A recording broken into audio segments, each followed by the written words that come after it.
Can we all get together and make an ideal future? We have a great accessible welfare system, a new economic system. We have abolished capitalism, and we have sustainable and renewable industries and manufacturing, support for emerging and experimental arts. We have abolished the prison system and replaced it with education and rehabilitation programs.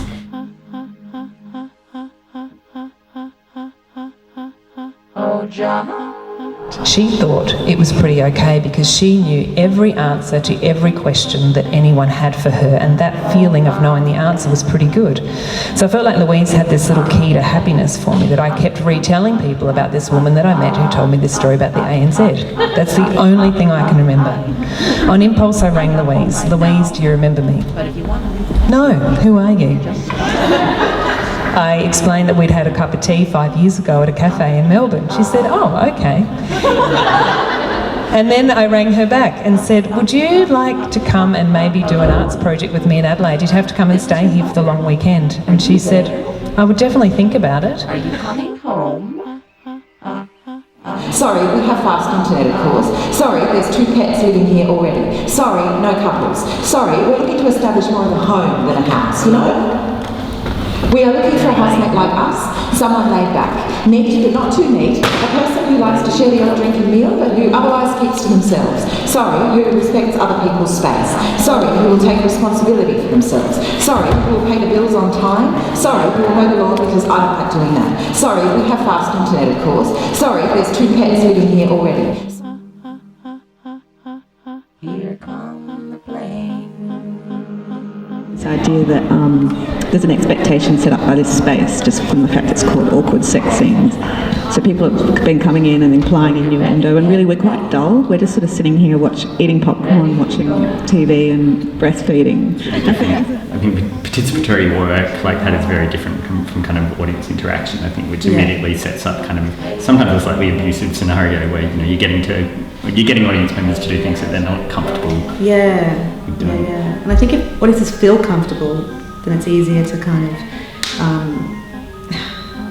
get them to feel their own complicity in that and the joy in that and seeing the mechanics unfold and go, we were part of making this. So we're thinking of implying a little bit of stuff but getting the audience to make up the rest, a bit like a peephole.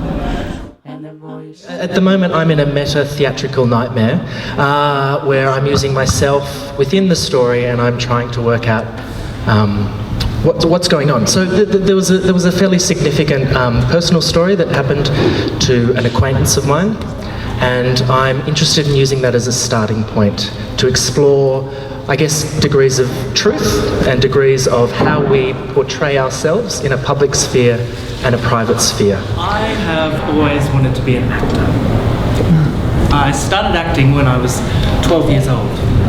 Initially I wanted to be famous, but then I realised I wanted to be an actor.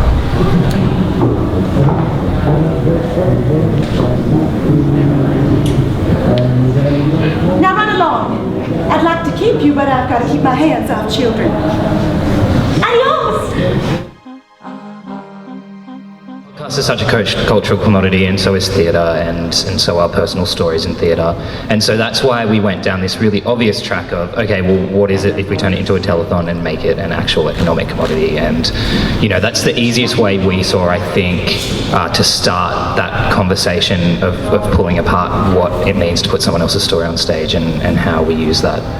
This is our story today, and it's a personal one, very personal, more personal than we've done before. As I should say, all of this is true. Nothing is held back or made up. This is real.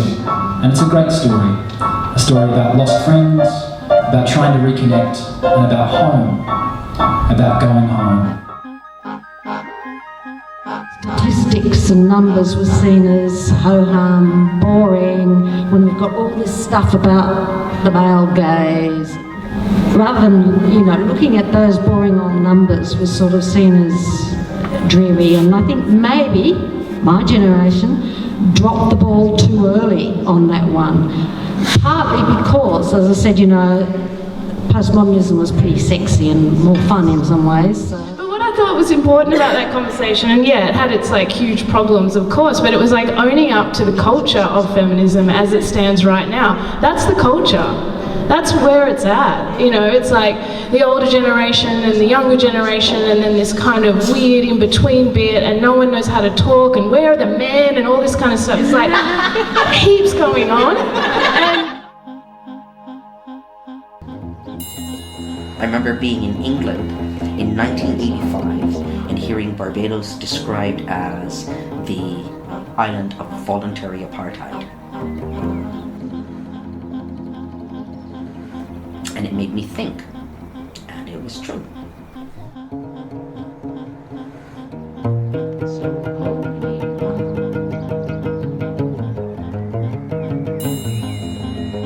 In your long arms.